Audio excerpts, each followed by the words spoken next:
Please subscribe, like, and share. It really helps us out. And of course, if you have any questions, comment below, and we will answer you as soon as we can.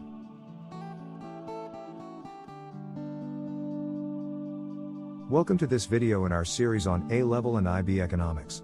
Today we are looking at behavioral economics.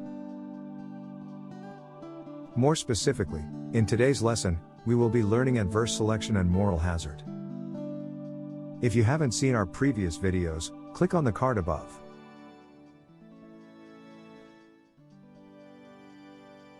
Adverse selection is an important concept in the fields of economics as well as insurance and risk management. Sometimes known as anti-selection, adverse selection describes circumstances in which either buyers or sellers use information that the other group does not have, specifically about risk factors related to a particular business undertaking or transaction. In these cases, when these two groups are informed to different degrees, this is known as asymmetric information. The opposite of this situation is symmetric information, where both buyers and sellers have the same amount of knowledge. Naturally, the result is that one party has a consistent advantage over the other, which leads to inefficiency in the price of goods and services within the market. It leads to ill-informed, poor decisions on the part of either buyers or sellers. In most cases, the party with a higher level of material knowledge is the seller, rather than the buyer. This is the case in markets including real estate, the stock market, used car sales, as well as sales of second-hand items in general, which may or may not be in good or reliable condition, and more. A big exception to this general rule is the insurance industry, where the buyer typically knows more than the seller. People who are more likely to take risks are also more likely to buy life insurance as well as disability insurance.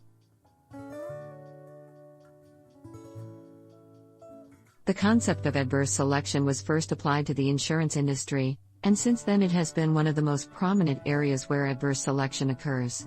This is because people with high-risk lifestyles, smokers, people employed in dangerous jobs, etc., are more likely to seek out life and disability insurance, as they and their families are more likely to financially benefit from it.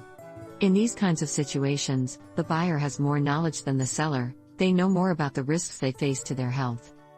Insurance companies respond to this trend and reduce adverse selection by setting up significant limitations on coverage, or else by raising the cost of premiums quite high for high-risk policyholders. Health insurance companies charge smokers more than non-smokers, car insurance companies charge new drivers, who are more likely to get into car accidents, significantly more than experienced drivers, and life insurance companies charge those in dangerous jobs. For example, logging and commercial fishing are charged higher premiums. Insurance providers lower their risk of dealing with higher cost claims through limited coverage as well as higher premiums. Without these targeted price increases, adverse selection can instead lead to prices increasing overall. This is because companies will otherwise respond to the financial threat of adverse selection by raising prices across the board. This is done to account for losses from high-risk insurance policyholders. The result, though, is that lower-risk policyholders will choose not to invest in insurance. The adverse selection problem is by no means unique to the world of insurance. If sellers in any industry have more information than buyers, the latter is automatically disadvantaged, and are likely to be overcharged. One example in the marketplace is that of used car sales. A car dealership might be aware that a car they are selling has a major flaw, one that is not immediately apparent to buyers. The dealership may fail to divulge this information and sell the car for more than it is worth. The buyer is effectively swindled. Another marketplace-related example is selling shares of a company. The company's management might be aware that they are selling shares for more than they are actually worth, and take advantage of this asymmetrical access to information. Without the same level of knowledge, buyers may purchase the overpriced shares. Adverse selection places a significant financial burden on insurance companies, for starters. This has negative effects on consumers, as well. The result is a smaller pool of insurance providers from which to select your insurance plan, as well as a potentially much higher cost of insurance coverage. Here is a more detailed explanation of why this outcome occurs, with fewer healthy, low-risk people being insured, the overall group of those who are insured contains considerably more high-risk policies. The ratio of total policies to claims paid out becomes lower and insurance companies cannot afford to continue providing insurance. To compensate for these higher costs, insurance companies raise their rates. This leads to greater burdens on consumers and discourages even more people from purchasing insurance due to unaffordability, which perpetuates the problem even more.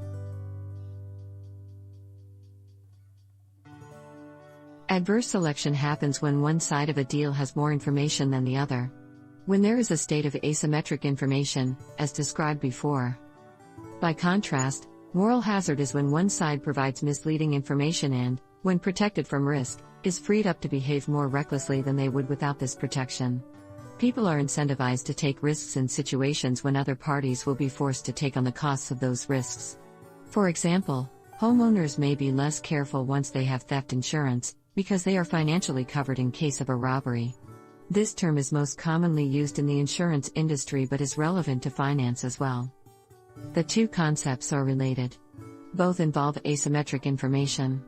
It is important to note that in practice, the most significant difference between the two terms is that adverse selection is focused on informational asymmetry before a deal goes through, while the moral hazard is concerned with informational asymmetry following the deal.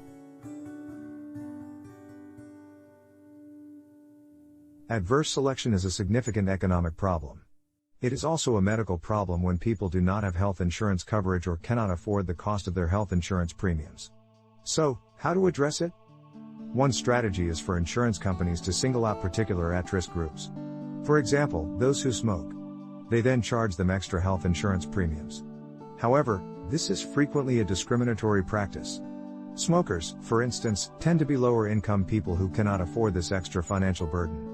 Other factors that can affect rates include the age of the buyer and their location, based on postcode.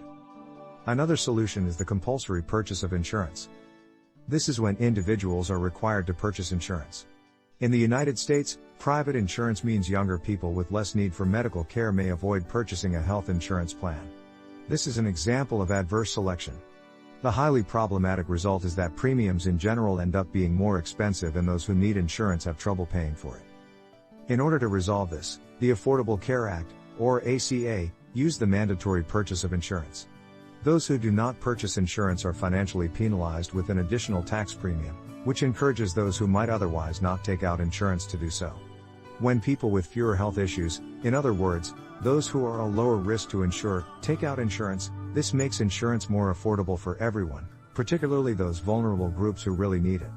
However, the ACA strategies to address adverse selection in the health insurance market have not actually resolved the problem. More aggressive policy measures may be needed. Thank you for watching our video. Please like, subscribe and share. And comment below so we can clarify things for you.